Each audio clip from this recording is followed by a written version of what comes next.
ভয়াবহ ব্যাপার হলো ফ্রেমিংটা কিভাবে তৈরি হয়। প্রথমত খেয়াল করেন, একটা পত্রিকা বা দুটো পত্রিকা বা তিনটা পত্রিকা যেটা করবে, মব শব্দটা নিয়ে প্রথমে লিখতে শুরু হলো ছোট করে, সেইটাকে ধরে বাংলাদেশের 2-3-4টা এনজিও তারা একটা রিসার্চ প্রতিবেদন দিল 3-4 মাস পরে, দেশে আইন শৃঙ্খলা অবনতি সব থেকে বেশি হয়েছে গত 16 বছরের মধ্যে, কারণ এখানে এখানে এখানে এখানে মব হয়েছে। এই প্রতিবেদনের উপরে আবার সেই পত্রিকা সেটাকে লিড নিউজ করলো। এটা দ্বিতীয় ফেজ। তৃতীয় ফেজ, ওদিন রাত 11টায় অলমোস্ট সব টিভিতে ওই পত্রিকাকে সামনে ধরে জিজ্ঞেস করা হচ্ছে, অমুক পত্রিকা তো নিউজ করেছে দেশের অবস্থা খারাপ, আপনি কি বলবেন? মানে মদ উৎপাদন কিভাবে করা হয়। প্রথমে আপনি ছোট করে লিখবেন, সেইটাকে তারপরে 3-4টে এনজিও দিয়ে রিপোর্ট আকারে পেশ করাবেন, এরপরে আবার বড় করে নিউজ করবেন, সেইটা দিয়ে সিরিজ টক শো দিতে থাকবে এবং আপনার মনস্তত্ত্বে তৈরি হতে থাকবে, না আগেই তো ভালো ছিলাম। তো এই আগেই ভালো ছিলাম যারা বলে, তাদের ব্যাপারে এখন আসলে আমরা তাদের সাথে প্রতিরোধটা কিভাবে গড়ে তুলবো।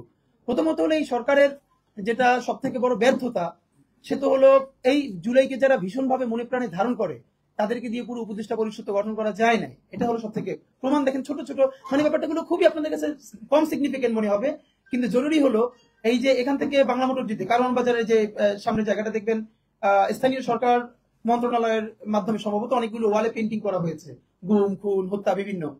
তো একদম সোনারগাঁয়ের উল্টো পাশে যে বড় ওয়ালটা লেখা দেখবেন যে রাষ্ট্রীয় মদদে খুন। খেয়াল করলেন শব্দটা, আমার কাছে ছবি তোলা আছে, যে রাষ্ট্রীয় মদদে খুন। এই যে সেই ইন্ডিয়ান বামদের বয়ান, আই রিপিট, শুধু বাম পড়বেন না, পড়বেন ভারতীয় বাম, ইন্ডিয়ান বাম, যে রাষ্ট্রীয় মদদে খুন। রাষ্ট্র কি জান আছে, বাপ মা আছে? রাষ্ট্র কে? রাষ্ট্র কি রুহু আছে? রাষ্ট্রের কি হাত পা আছে? এই রাষ্ট্রটা তো একটা সরকার চালায়। তাই রাষ্ট্রীয় মদদে খুন করে এই যে হাসিনার খুনকে ছোট করে তোলা। হাসিনা খুন করে নাই, হাসিনা গুম করে নাই, শাপলা হত্যা করে নাই, পিলখানা হত্যা করে নাই, জুলাই গণহত্যা করে নাই, কি করছে? রাষ্ট্র।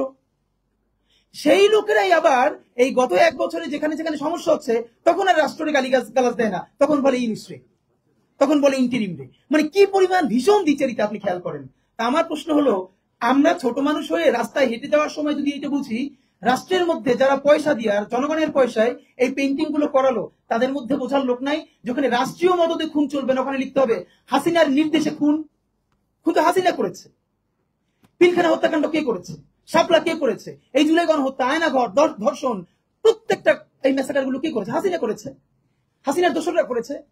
তো রাষ্ট্রীয় মদদে মানে কি? এই যে হাসিনাকে ছোট করে তোলা। এরপর দ্বিতীয় যেটা হচ্ছে, দেখেন বারবার বলি গত 1 বছর দেশে প্রচুর কেওয়াজ আছে, কিন্তু মিডিয়ার তো একটা, যে মিডিয়া কোনটাকে কিভাবে ট্রিটমেন্ট দিবে, মিডিয়ার ল্যাঙ্গুয়েজে একটা কথা বলে, একটা কাগজ যখন বের হয় কোন ইস্যুকে কতটুকু কভারেজ দিবে, সে কিভাবে ট্রিটমেন্ট দিবে, এটা তো একটা মেকানিজম আছে। 15-20টা বাচ্চা ছেলে মেয়ে কোথাও না কোথাও দাঁড়াচ্ছে, বললাম গালিগালাজি করছে, আর সেইটাকে আপনি জাতীয় ইস্যু তৈরি করে দিনের পরে দিন কি করছেন?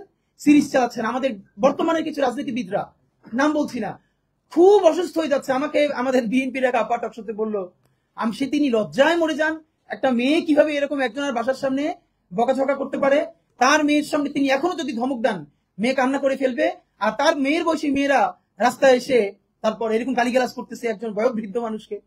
মানে মনে চায় কি, মাঝে মধ্যে মনে চায় আপনি কিছুই বলবেন না, চক্ষু বন্ধ করে থাকবেন। মানে আমি উঠে বলবো করে যে আপনার এই মেয়ে ঠিকই তো আছে, ও তো জুলাইতে রাস্তায় নামে নাই। যে মেয়ে গালিগালাজ করে ও তো জুলাইতে নামে ওর ঘর সংসার হারানোর পালা হয়েছে। একটা মেয়ের স্টেটমেন্ট দেখবেন, একটা মেয়ে বলতেছে যে আমি তো ইন্টার ফেল, টাইনে টুইনে পাস করছি, আমি কি ওটা মোটা দিয়ে কি করবো? কি ভীষণ সত্য উচ্চারণ, বলতেছে এই কোটা দিয়ে আমি কি করবো? আমি তো টাইনে টুইনে ইন্টার পাস করছি, আমি ফেল করছি, আমার কদিন পর বিয়ে হয়ে যাবে, কিন্তু আমার ভাইয়ের রক্ত দেখে আমি জানতে পারি না, আমি রাজপথে নামে আসছি। তা আপনারা রাজনীতিবিদরা যারা এই কথা বলেন না, আপনাদের বাচ্চারা ও লেভেল এ লেভেল পড়ে, এরপরে বিদেশ চলে যায়, যে কয়েকদিন ক্ষমতায় থাকেন দেশে এসে ঘুরে ফিরে আবারও বিদেশ চলে যায়। তা আপনার বাচ্চা তো বাংলাদেশে থাকেও না, বাংলাদেশে পড়ার, এবং দেখেন ছাত্র রাজনীতির পক্ষে তারা মরে যায়। একটা বাংলাদেশের পারলে আপনারা বলেন প্রধান সারির কোন রাজনৈতিক দলের কোন নেতা সন্তানেরা তার দলের ছাত্র রাজনীতি করে? একজন বলেন যে প্রত্যেকটা রাজনৈতিক দলের প্রথম 5-10 জন নেতার নাম বলেন। আমরা বলেছি ছাত্র রাজনীতি থাকতে হবে, লেজুরবাদী ছাত্র রাজনীতি না, ক্যাম্পাসে ছাত্র সংসদ হবে, কিন্তু খুব যুক্তি দেওয়ার চেষ্টা করেন। যখন বললাম যে আপনার সন্তান কি ছাত্র রাজনীতি করে, যদি বিএনপি হন আপনার ছেলে কি ছাত্রদল করে, যদি জামাত হন আপনার ছেলে কি ছাত্র শিবির করে, কোনোভাবে ইন্টার পাস পর্যন্ত করে, তারপর তো বিদেশ পাঠাই দেন। আপনার নিজের ছেলের এত ভালোবাসেন, মেয়েরে ভালোবাসেন, বিদেশ পাঠাই নিরাপদ রাখেন, আর এইখানে অন্যের সন্তানরা এসে জীবন যুদ্ধ করাইতেছেন, যে খুব দেশ উদ্ধার করতেছেন। এইসব ভণ্ডামির একটা পর্যায়ে থাকে, এগুলো বন্ধ করতে হবে। এখন যেটা ব্যাপার, আপনারা এই যে ইসের ব্যাপারে দেখেন, গত 1 বছরের ব্যাপারে আপনাদেরকে বিনীত আকারে বলি, মিডিয়ার ভাইরা যেটা করছেন না, গত 1 বছরে বাংলাদেশে তো গৃহযুদ্ধ হওয়ার কথা ছিল, 1000 বার বলেছি। আওয়ামী লীগ নিজে বলেছে তার পতন হলে 5 লক্ষ মানুষ মারা যাবে। এটা সে কেন বলেছে? এটা শুধু এই কারণে বলে নাই আওয়ামী লীগকে ভয় দেখানোর জন্য, না, সে জানে অনেস্টলি সে কত মানুষকে গুম করেছে, খুন করেছে, হত্যা করেছে। এই প্রত্যেকটা পরিবারের একজন করে মানুষ যদি আওয়ামী লীগের বিরুদ্ধে রুখে দাঁড়ায়, তাহলে তো আওয়ামী লীগের এখানে আও থাকার কথা না। আপনি ভাবেন, পিলখানা থেকে শুরু করেন, যতজন অফিসার, সাপ্লাই, যত গণহত্যা, এরপরে নিরাপদ সড়ক আন্দোলন থেকে শুরু করে প্রত্যেকটা জায়গায়, সর্বশেষ জুলাইয়ে মিনিমাম যে 1500 শহীদ, এই প্রত্যেকটা শহীদ পরিবার থেকে একজন যদি জান বাজি রেখে নামে, তাহলে এখানে কি অবস্থা হওয়ার কথা ছিল বলেন? অথচ অবাক হই, এইরকম গণহত্যার পরেও জুলাইয়ের শহীদের কোনো পরিবার কোনো রিভেঞ্জ নিল না। এবং এখানে অবশ্যই বিএনপি, জামাত ইসলামী, অপরাপর প্রধান রাজনৈতিক দলকে আমরা ধন্যবাদ দিয়েছি। তারা অত্যন্ত বিচক্ষণতার পরিচয় দিয়েছে, তারা রিভেঞ্জ নেয় নাই, মানুষকে দমিয়ে রেখেছে। কিন্তু এই গত 1 বছরে, এবং খেয়াল করেন, মবের একাডেমিক সংজ্ঞা যদি ধরি, আমাকে খালেদ মহিউদ্দিন ভাইও জিজ্ঞেস করবার চেষ্টা করলো একই টকশোতে, মানে মব কি মানে হইলো, মবের এখন ভালো সংজ্ঞা হইছে যেইটা আপনার বিরুদ্ধে হবে, এই এস্টাবলিশমেন্টের বিরুদ্ধে, সেইটি হইলো মব। আর যেটা আপনার শত্রুর বিরুদ্ধে হবে ওইটা মব না, ওইটা হলো মুক্তিযুদ্ধ। বাংলাদেশের স্বাধীনতার ইতিহাসে সব থেকে নিকৃষ্টতম ভয়াবহ মবের নাম শাহবাগের সন্ত্রাস। যেই শাহবাগের সন্ত্রাসের মধ্য দিয়ে বাংলাদেশের প্রথম বিপরীত রাষ্ট্রকল্প তৈরি করে এখানে প্রত্যেকটা রাষ্ট্রীয় প্রতিষ্ঠানকে ধ্বংস করা হয়েছে। বাংলাদেশের বিচার ব্যবস্থা, বাংলাদেশের আইন ব্যবস্থা, সচিবালয়, সবকিছুকে গুড়িয়ে দেওয়া হয়েছে। সেই শাহবাগ সন্ত্রাস না, সেই শাহবাগ মব না, সেই শাহবাগে প্রত্যেকটা জাতীয় দৈনিক প্রথম পাতায় লিড নিউজ করেছে তারা কখন মোম জ্বালাচ্ছে।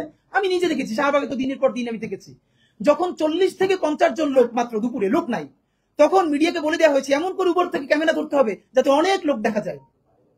সেভাবে করে করে লোক আনা হয়েছে, প্রত্যেকটা গার্মেন্টসকে বাধ্য করে লোক আনা হয়েছে। আমার বিশ্ববিদ্যালয়, তখন আমি ঢাকা বিশ্ববিদ্যালয়ে পড়ি, আমার ছাত্রলীগের যারা আমার সহপাঠী ছিল, ওদের রুমে dry cake, 7 up, Coke, Sprite, biryani দিয়ে ভরা থাকতো। শাহবাগ হলো পৃথিবীর এমন একটা আন্দোলন যেখানে কাচ্চি থেকে শুরু করে সমস্ত খাবার দাবার দিয়ে আন্দোলন করা হয়।